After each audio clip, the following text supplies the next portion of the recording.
Welcome back to the channel. If you're new, my name's Tracy and this is our smallholding adventure. We do all things smallholding related here, and that includes growing our own veggies and being as self-sufficient as we can.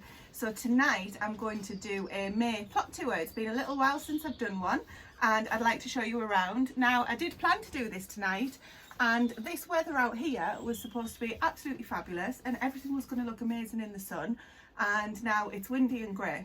And I thought, you know what, let's still get this done, otherwise it'll end up becoming June's plot tour and May won't exist. And I'd like to keep a record of how things look and how things are coming along, so that every month I can look back on them, and then in 12 months time I can look back and see, are we further behind, are we in front? Because I always think to myself, we're further behind than the previous year, and that's not always the case. I think that tonight. So I'm looking out, I've got empty veg beds, which I'm going to show you because I'm extremely proud of, because it took us some doing, I must say. I'll show you when we're out there, but Stephen and I work non-stop in here on Saturday and Sunday. It's normally just me that does the work in here, but there was just so much to do that I had to bring in reinforcements. So I'll show you a few of those clips while I'm jabbering on, and you can see what we got up to. But I've had to retreat into the shed to do the intro because of the wind. It really is so windy, and I only have my phone. I don't have any fancy microphones or anything like that yet. So I've come in here just to make sure that at least you can hear me for the intro. And then worst case scenario, if it's not audible whilst I'm out there when I do the playback, then I'll just have to do a voiceover or something. But while we're in here, let me show you, I'm getting really excited about planting for winter. I know, already. Anyway, but before that, I've got two new squash that I get. These are just from Premier Seeds, because at the moment the cost of seeds from some of the places has gone through the roof, and Wilco's, where I get my seeds from, normally they haven't gone through the roof. They're still their usual very good prices. But Premier Seeds have been really good to me in the past. I don't mean I'm sponsored or anything like that, heaven forbid. I mean as in they're nice and cheap and they're always really good quality. So I did another order from there, and I actually got some blue Hubbard squash because we've done those before and they are fabulous. And another one that I can't say, which is, what is it, Marina Dichogia. Grown that one before as well and really like them, and you get a good amount of seeds. And I'm going to be saving these myself this year. I did save some from last year, and in true me style I didn't label them, so they're my potluck ones, so we'll see how they do. But I did get all my squash in earlier on this month, or was it the end of last month anyway, and they're come through looking fabulous. But I did think, oh, there's not enough there, because winter squash are one of my absolute favourite things to grow. I just love them. I love having them on the pantry shelf or in the storeroom when it's middle of winter and they're there just waiting to be used. So, having said that, they need to go in tonight because it is a little bit later than normal for me to get those sown. I'll just sow them in modules, and then I'll get them out into what I'm calling the ugly area. I'm going to show you what that looks like soon. It's a little bit of fun here. But first of all, we're going to start with what's to my left, which is what we call the veg plot. So this is an allotment area at our own home, in case you've not been here before. And when we moved in 6 years ago, this was the only veg plot that existed. All the beds were covered, there was nothing growing except rhubarb and asparagus, which are absolutely fabulous, by the way. If you want to grow perennials, I would definitely recommend those too. And we've done a little bit with it, and over the years we've been quite self-sufficient in certain vegetables and things. The aim is to be self-sufficient in all of our fruit and veg, but I can't grow a banana tree. Maybe I can, we did have that as a suggestion once. And I don't think I'll be successful growing bananas, so I'm not sure that we'll ever be truly self-sufficient, but we'll wait and see, shall we? Anyway, let's go outside and hopefully you can hear me.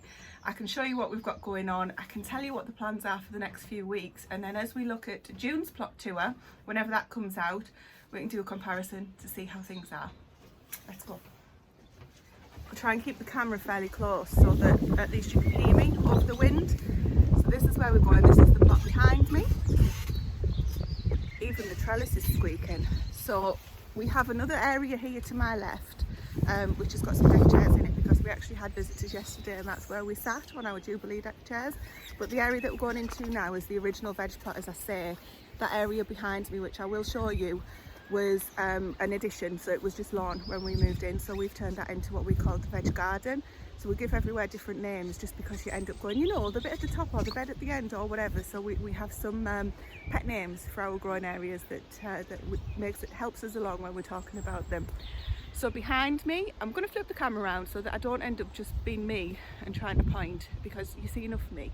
And then at least I can walk you around and hopefully you can still hear.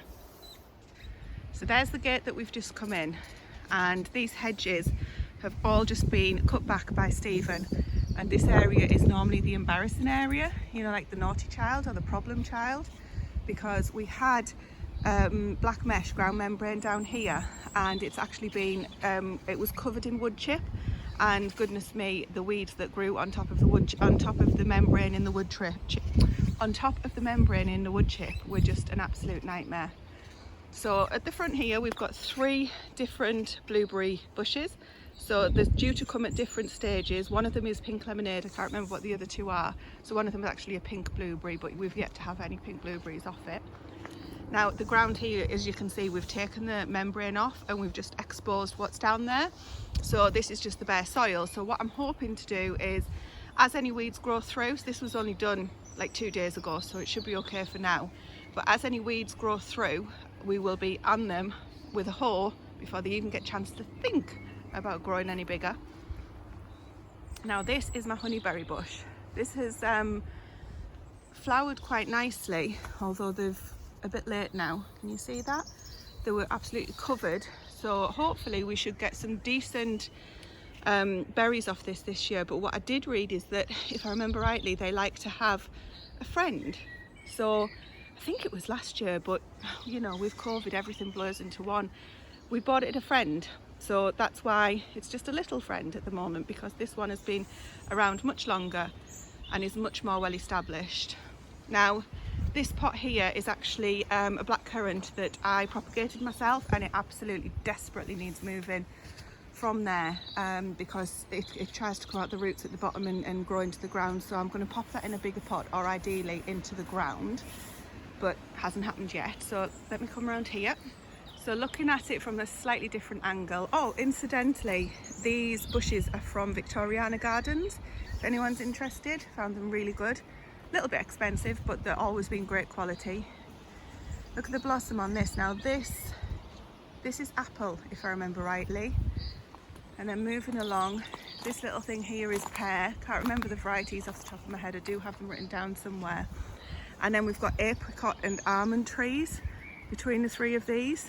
Now, funny story, wasn't funny at the time. One of the horses got into here and decided to trash this tree a couple of years ago, and it has never fully recovered, if I'm honest with you. So I think you can see down there, it's just not a healthy specimen anymore. But you know, it still tries, and we're not going to dig it out or anything like that. And then we've got this big monster here, which is almond, and we have had almonds off this tree and they were absolutely delicious. They were more almondy than any almond I've ever eaten before. And this is apricot, I think. Now I do need to look at how to prune these guys, because this has just turned into an absolute monster and is starting to take over. Now you can see the blossom on these is dying back now, so hopefully we should get some. Look, cute little pears. Oh look, there's quite a few coming. So I'll be looking at how to take care of those guys. If you've got any tips, let me know, because the wasps always get to them before we do. This is a discovery apple tree. The reason I remember is because it is the nicest tasting eating apple I've ever tasted grown in England. Honestly, it's absolutely beautiful. We bought these from an English homestead, so when we did this area out, he supplied us with lots of different types of trees at a really good price. I don't know if he still does it, but anyway, Discovery is highly recommended on my eating list. This is also quite an early one.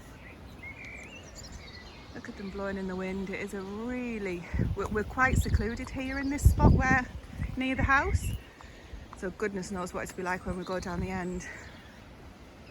And this monster is our baby cherry tree. I bought this at Aldi. Did not expect it to get that big, but this year before last cropped enough for the whole of our town. I swear to God, it was absolutely amazing. Stephen really wants to get lots of cherries this year from this because he wants to make cherry brandy and then turn the leftover cherries into Christmas cherries soaked in chocolate or tossed in chocolate. Moving over here, this is a grave, don't ask. This is lovage. So I decided not to plant, well, yeah, then that changed. I decided not to plant celery and then I did. But anyway, moving on from that, lovage is a fantastic replacement for celery in cooking. Not necessarily fresh eating by any means from what I've heard. I certainly wouldn't be trying it myself because I can't stand the stuff fresh. But I don't plan on growing too much celery, let's put it that way, in the future, because lovage is a fantastic replacement and this grows ridiculously. But yeah, this at the moment is quite perfect for me. It's under reasonable control. You can just pick any of these. It's an absolute monster when it gets going. It's a thug. So try and keep it cut down if you do have lovage that starts looking like this, or else you'll be crying in a couple of months. And also it's going to overshadow this tree behind it. So this is another apple tree which looks actually like we're going to get one heck of a harvest from this year. I will be very excited to see that. Now again, I've got we trained all of these trees, sort of. They were supposed to be fastened up against the trellis, but with the storms we've had, everything's come loose. So I think that's something we're probably going to need to do, to look at as one of the next jobs. But we put all of these in to try and keep them relatively small. I mean, that height's fine. Stephen can get on a step ladder and get those absolutely perfect. Let me just step back. This is one of the flowers that was left by the previous owner. So all of this that's membraned here was overgrown, and when we dug around, this was a lovely flower. I think it's called deer tongue, somebody told me once. I don't know if that's right, I've never looked it up. But we've membraned the rest, and actually I've got holes in, if you can see, they're not on display very well at the minute, where we plant our squash sometimes. But they kind of took over, and since we had the squash in, we've put other things in. So this is a chuckleberry, I think this one is, if I get them the right way around. So I'm not sure if I'm going to be putting squash in as well this year. All gets a bit much sometimes, it gets a little bit too congested. We'll see, let's see how I get on. The amount of squash seeds I've got, we quite possibly will be doing that. And there's the rest of the apple blossom. Absolutely love this time of year, it's so pretty. This is the ugly area around this cherry tree. Try and not fall over. And this crazy beast here is just a berry. Just a berry. Okay, sorry about that. So yes, this is just a berry. Another one from Victoria Gardens. So I got that at the same time as the honeyberry, and it has absolutely taken off. So hopefully we shall get some good fruit off that this year.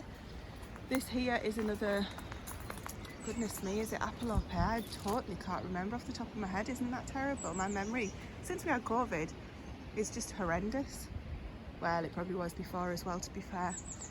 So, apple trees behind there as well. You can see, one of them we lost actually, got a bit overshadowed by this monster here. And that one's not looking too healthy. Need to have a little look on how to take care of them a bit better maybe. So yes, this is what we refer to as the mini orchard. So we've got quite a lot jam-packed in a fairly small space really. Okay, time to move on. So moving into the main plot then. This is the view. Beds on both sides. This is the monster rhubarb.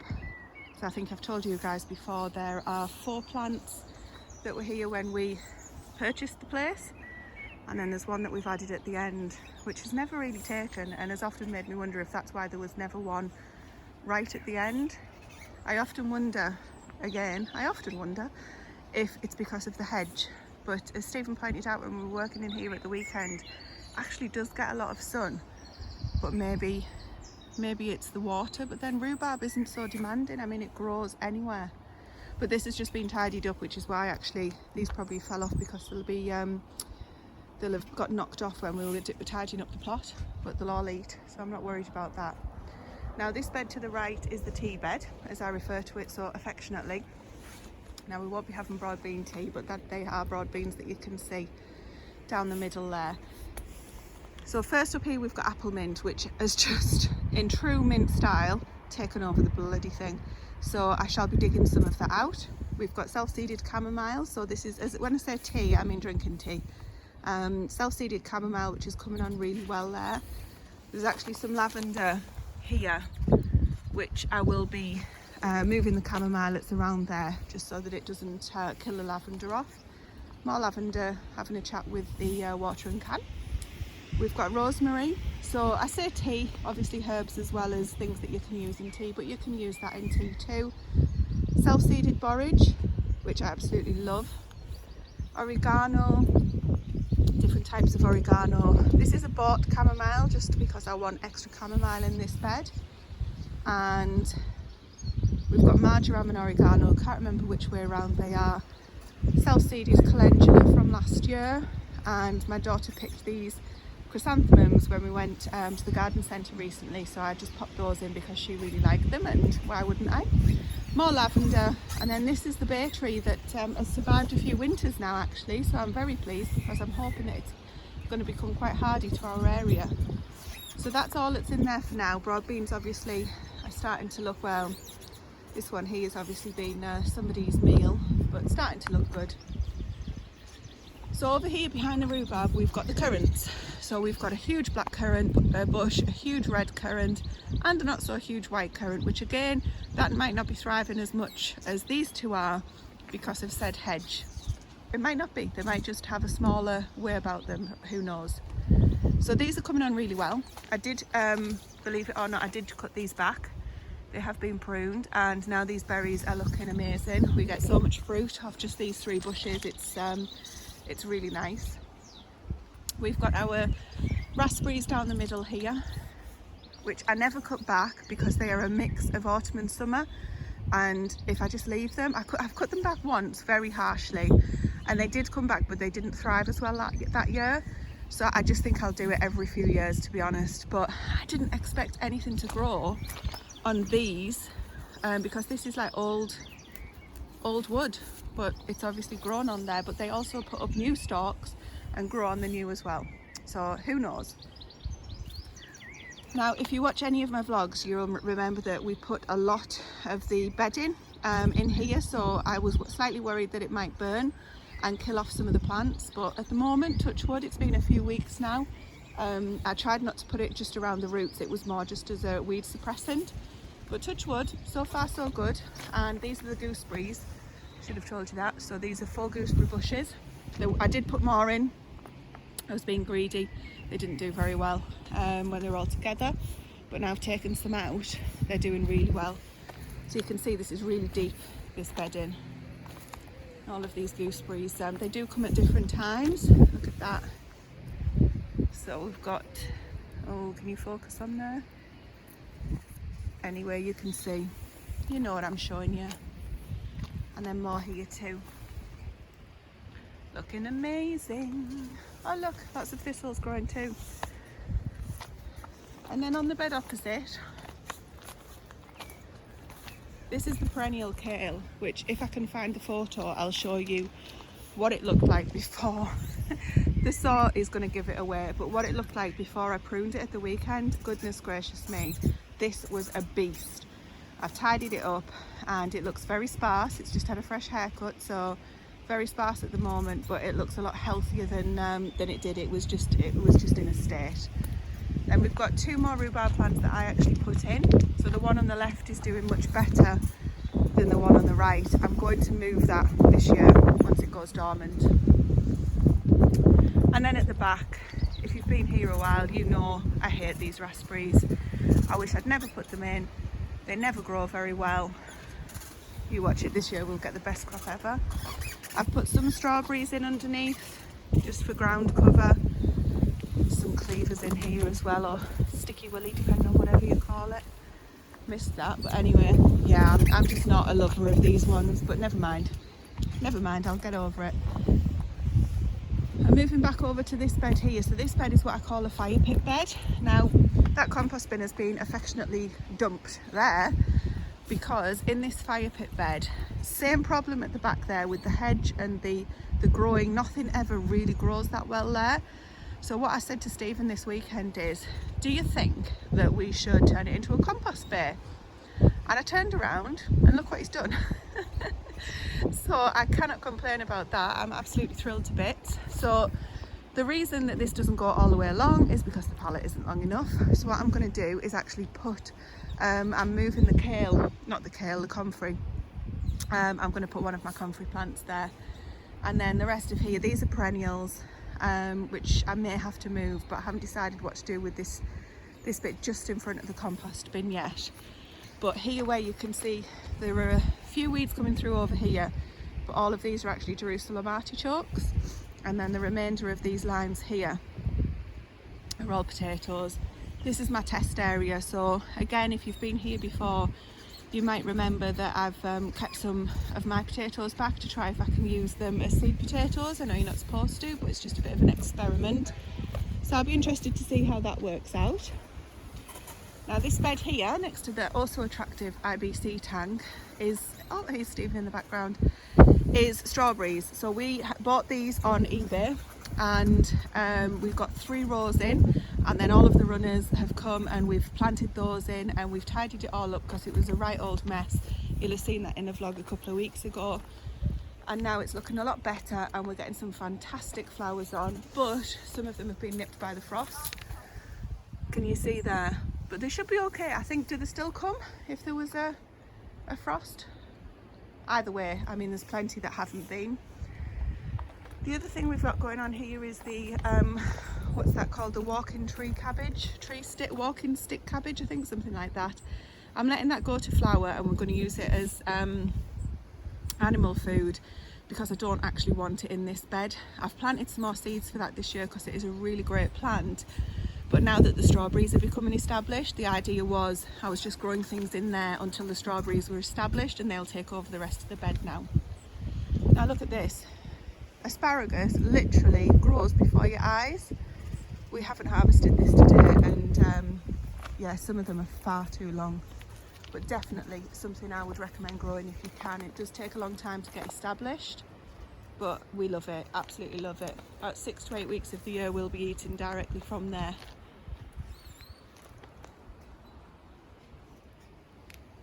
Okay, so at the back here, this is now at the moment an unused chicken area. So we move our chickens around quite a lot depending on what's happening on the small holding, but at the moment you can see the doors open and it's not occupied by anything.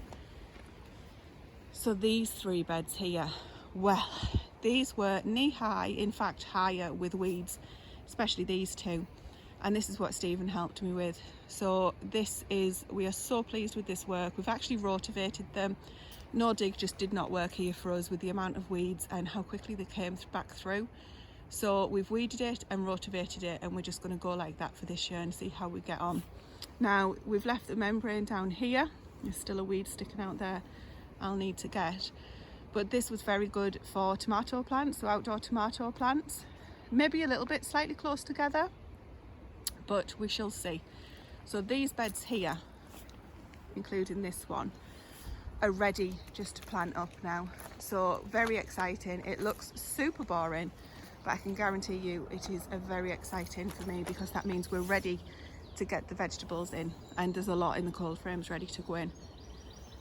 Now this cherry tree here was a rescue, so our neighbours moved it and said we're going to get rid of it because it's we can't use it anymore because they were doing an extension where it was. Do you want it? So we said yes please, and literally poor thing was so neglected. We've shoved it in the ground and it's up and away. It had some fantastic blossom which is just dying off, so I think we'll have a good little harvest this year of that. And then there's my mint, because I just love mint. As you can tell, you'll see it all over the place. So from a very windy vegetable plot, that's everything that we've got in here. And I know it might not look like we've got a lot in just at the moment, but believe me, very soon all of this will be planted up with veggies that we've got ready to go. So I'm really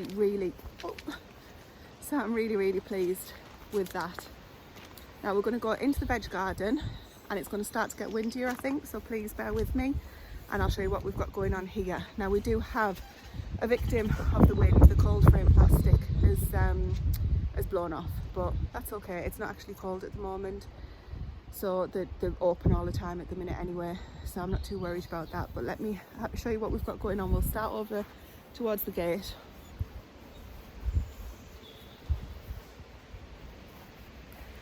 So down here, this bed had the comfrey in it, ran along there, and this here was covered with Jack by the hedge, the weed.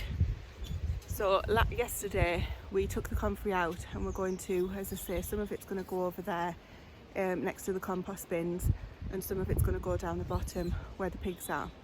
And in this bed here, I've planted all sorts. Basically, there's a bean trellis that I've got some beans in that are quite far up, and I've just planted some fresh seeds in as well, so they will come at different stages. And there's also some sweet peas in there too.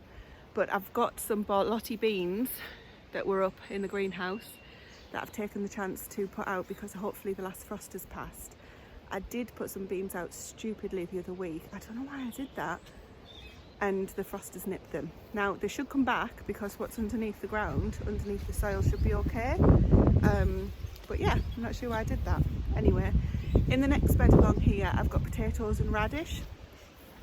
So you'll see that I've covered the potatoes which were coming through, that also got a tiny bit nipped by the frost actually. I've covered them with grass clippings, not too deep so that it ends up becoming sludge, but grass clippings I find are fantastic for covering the potatoes up with. We shouldn't get any more frost now, as I say, hopefully we won't, but yeah, I'll just be trenching those up. Next time I'll use compost again, or soil, but for now the grass clippings are the second, because we compost, then grass clippings, and then compost again. I really hope you can hear me, guys. It's the wind's getting up and it's a lot darker than it looks on camera. The camera's doing a really good job. Right, let's see what else we've got here. Stephen's taken the Jubilee chair, and I don't know what he's doing in there, but anyway, so these are the broken cold frames now. They weren't broken yesterday. And in here you can see we've got broccoli and cauliflower, cabbages, all the brassicas going on, and some leeks too. There's a little bit of spinach. This was an experiment because I put some straight into the ground outside and some into pots. Now the stuff in pots in the cold frame has taken better than the stuff in the ground at the minute. Now in these big ugly tubs we have got parsnips, some more potatoes, parsnips, more mint. Do you know what? I actually don't like this mint. It's spearmint and it smells like smoke to me. And this is the mace, which has come on really well. Now in this cold frame, we've got this gravelly stuff all over the plots, and although I don't really like it, it's fit for purpose at the moment. And all of these strawberries that you see in these pots were growing. I'm going to move over here because it's so loud there. All of those strawberries were growing in the gravel, so I rescued them, gave them a new home, and hopefully they won't be in a mood for too long because they look really sorry for themselves at the minute. I'll let you know if they take okay. And these are the brassicas that I started planting. So two different types of cabbages. This is field kraut, and I think that's a red acre or a red drumhead. And once these Swiss chard and these cabbages come out, I'll finish moving those all the way along. But basically those cabbages here were out of that cold frame. And then this last bed, which is just next to the polytunnel, has got celery. So I haven't put this in this year, I'm not fibbing to you. I actually chopped this and it's just grown back. So I think, again, that's why I don't want to be doing new celery each year, because it just does really well. Every 2 years is probably enough. Wow, the wind's getting up a heck of a lot. Now these rows, I've got spinach, beetroot and carrots in these beds, and you can see they're just starting to come through really well. Around here we've got the wild garlic that is starting to flower. This is feverfew, the teas. chives, and this is pineapple sage, which is actually just starting to come back, so I'm very pleased about that she survived. This is the comfrey that we're in the middle of repotting, and these are the beans I was just telling you about that got nipped by the frost in between the nasturtiums. Strawberry mint, the red clover. Hi dear. Hi. And then we've got parsley. This is the spinach that I put outside that has not done anywhere near as well as what's in the cold frame. Oh, and look at this, the radishes are going to seed. Oh look, don't know why that's happened. Anyway, this ugly bin is just starting to wait to be potted up, so I'm going to get some carrots maybe in there, I'm not sure, but I've got the compost that's ready to go in.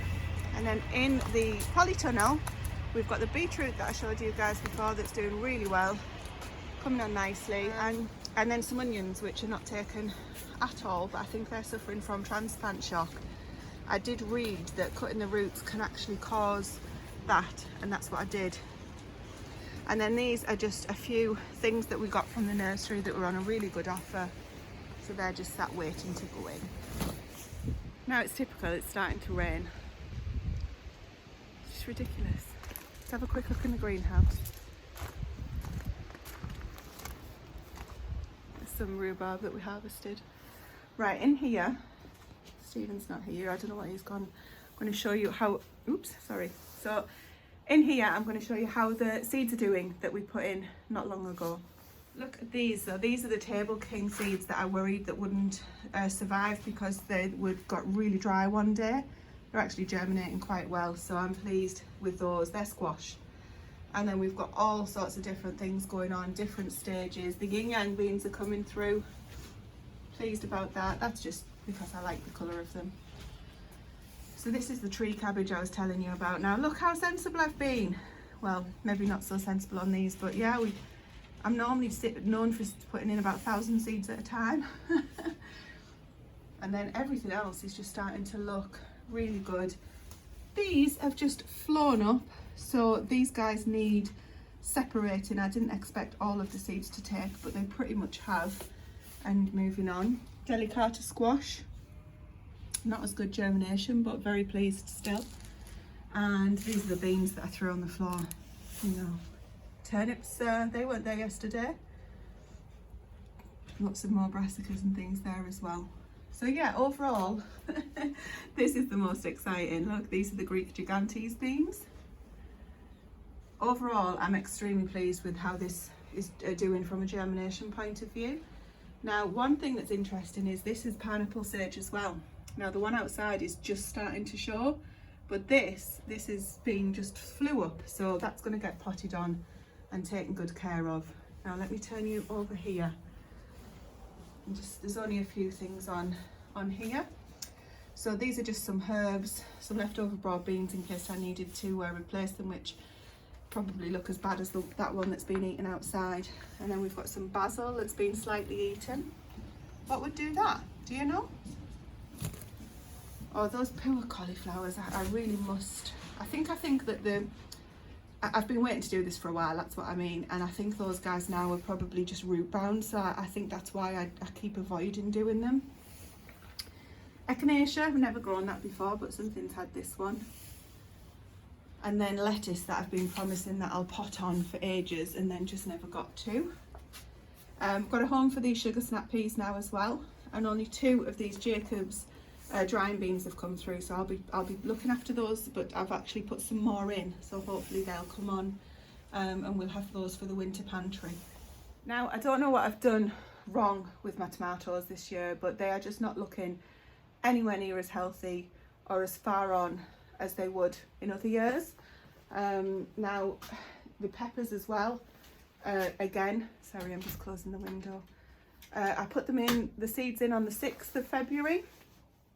Under heat, and some of them are looking okay, but my dad's are like 3 times as tall as this and as thicker stems as well, and some of them are like just ridiculous. Look at the state of me. Sorry for the scare. Yeah, we'll just have to see how we get on with those. I'm a little bit disappointed with them, but on the other hand, the brassicas, best looking plants that I've ever had. I had some really good looking plants last year, and if you were here you'll remember that they got eaten by the lambs and the pigeons. That was fun. And this year they will not be eating them. I'm determined to get those brassicas up, and even if we don't have many tomatoes, we shall be having lots of brassicas. Right, I'm going to attempt to show you down the bottom plot. The wind doesn't seem that bad, but that's probably because I'm stood in the greenhouse, and I really want to show you what's next, because what I've shown you so far is the good stuff. You might not think it is, but it is. And this is where we've spent all weekend working, and clearly have been very busy doing all the things. But that usually means, in the world of Tracy, that something else is being neglected. So let me show you where that is. We'll walk down.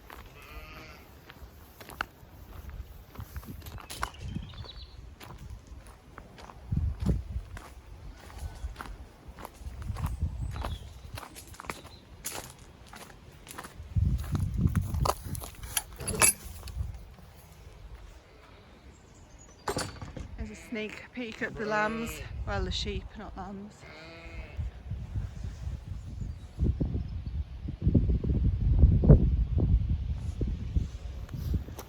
You might have seen in the background the cows were running as I was walking over there. Actually, people trespassing. Just going to deal with that first. So one of the problems that we do get is people thinking that they can just wander through our land or our neighbour's land without asking. I won't video the people, but it looks as though they're fishing, and you just can't. It's like me coming in your garden, in your pond, and saying, can we just fish in your pond? No, is the answer. This is all private land. You're in the pub. It's down at the railway embankment. It's all private land. You can't just come on and go fishing in here. Good luck. Bye now. Well, that went absolutely fine, thankfully. They're moving away. They're only young kids in the, well, teenagers in the end. But Stephen's banned me from going on my own because I just lose my temper. I get so annoyed that people think that they can just rock up and use it as their own. And we've had, well, to be honest, I wouldn't have got annoyed with those guys. The people that I've got annoyed with before have been poachers or rabbiters, and you know, people that come and frighten all of the livestock and clearly here to do nasty things. Not into that, and they always litter, all of that carry on, so I tend to lose my temper a little bit. And one time I chased a guy with a pitchfork, and after that Stephen banned me from going on my own to see them, because one, he worries what might happen to me, and two, you know, you don't know what these people are capable of coming back and hurting our livestock or things like that. Anyway, that went really well, and they've moved on. So actually just a couple of nice lads who, to be fair, you know, people do that as kids, and problem is if you let them and they tell their friends and then they bring people, and before you know it, you've got a group of people there you just don't want, you know, around your livestock. I've just nettled my leg. So we're going to go into the veg plot at the bottom. Sheep by my foot. Look, she's a week, and she was Friday and it's Monday now, so a week and a few days old. There's a whole story there as well. It's on one of the other vlogs, so take a look at that if you're interested. Right, I hope you can still hear me, or I hope you've been able to hear me at all. Let's have an update of what's going on in this mess. I would swear and say a tip, but okay, let's see. Starting with the good stuff, garlic. That's doing really well, and the pathways that I put in are holding up really well too. Now the weeds are coming through. These are the asparagus ferns that I use, so the weeds are definitely coming through there, but nothing that I won't be able to dig up by hand. And the garlic is looking fantastic. So nettle there that's just come up out of nowhere, and then the onions have taken quite well when I thought that they'd all been dug up, so that is why I haven't stayed on top of them. And look at the weeds now. So this is the next job, working down here. The onions only go to here. From there to there, there's nothing in on that side. So that is going to be a bit of a big job to get those weeds out. But once you get your head down and get on with it, it doesn't actually take too long. Might ask Stephen's help on this one as well. Right, now in here, A few thistles are coming through, but this is actually looking really well, and the potatoes are starting to come up. These, I'm sure these weren't here 3 days ago, so these guys have just started to come up. So I need to get in, get these weeded, and we've got 3 rows of potatoes all the way along here and right to the end. So there's that little square bit there, or rectangular bit if you want to be fussy, that hasn't got anything in, but this side does. And along the fence, if I lean over, can you see that is a strawberry plant? I lined the pathway with strawberry plants, so I need to make sure that stays weed free as well, which it clearly isn't at the moment. Now look, our pigs have already gone to bed, otherwise you'd hear them grunting in the background. And this side, oh, where do you start? All of this under here was an experiment, more about the netting, which did really well. You can't help what's growing up, but it protected things from coming in on the top. What I do need to do, and what is the jobs for this week and this weekend, oh, she's like, who are you talking to, woman? Is get the rest of these out. The pigs have already had a couple. I'm working my way along and just feeding the rest of the pigs by each day. Get this netting taken off in the hoops and put them away safely for this year, which really actually they'll be going straight back on the brassicas when we get those in.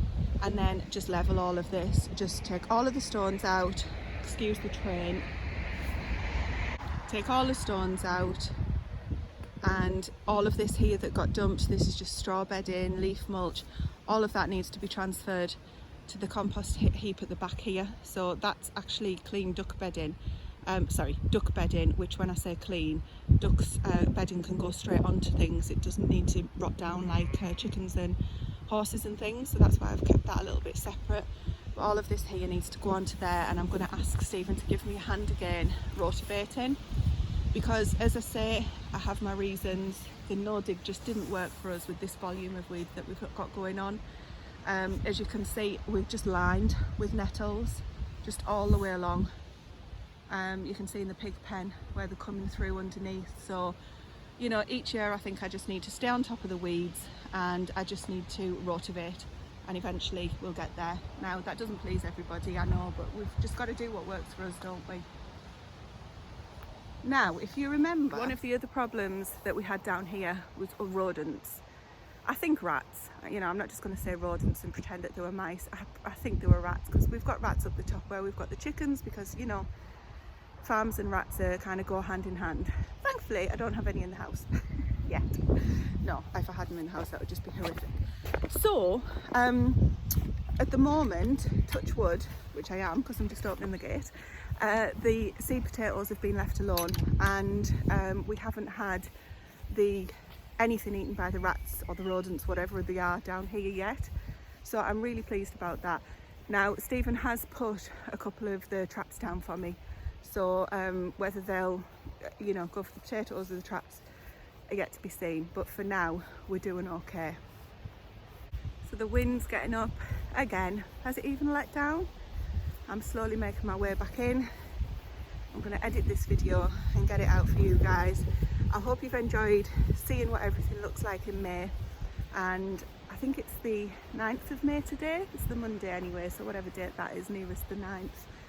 I hope you've enjoyed it. I hope you've enjoyed seeing what we've got going on. There's a few other things in the background that we're going to do a new video on very soon. Stephen wanted to film that straight after this one, but I just don't have it in me tonight to edit 2 videos. But all that to say, I hope you've enjoyed it. I hope you've enjoyed seeing what we've got going on. If you're interested in any of this kind of content, then please consider subscribing. We've recently just got over 1,000 subscribers, and we're absolutely thrilled, and we're starting to get support through our different social media channels, so I'm just over the moon with all of it. So if you have been helping us out, if you've been sharing our videos, liking our content, then thank you. It is really, really appreciated. If you'd like to know more, then please take a look in the description below this video, and you'll see all of our links and things there. But for now, thank you for watching. I really appreciate it. Take care, guys, and we'll talk very soon. Before I go, there was something that I wanted to show you. We've got our very own murder mystery going on. You can tell how my mind works. look what I found when I was digging the beds the other day. So no dig didn't work. Oh, hang on, put it somewhere safe in a plant pot. No dig didn't work, so we started digging. But when you dig, look, what does that look like? I'm not kidding, it's a flipping human tooth. I am absolutely convinced it's a human tooth with the roots still attached. Is there any dentists out there? It is bone, definitely. So I'm convinced, making a story up to go along with it. Anyway, that's it, that really is it. Take care.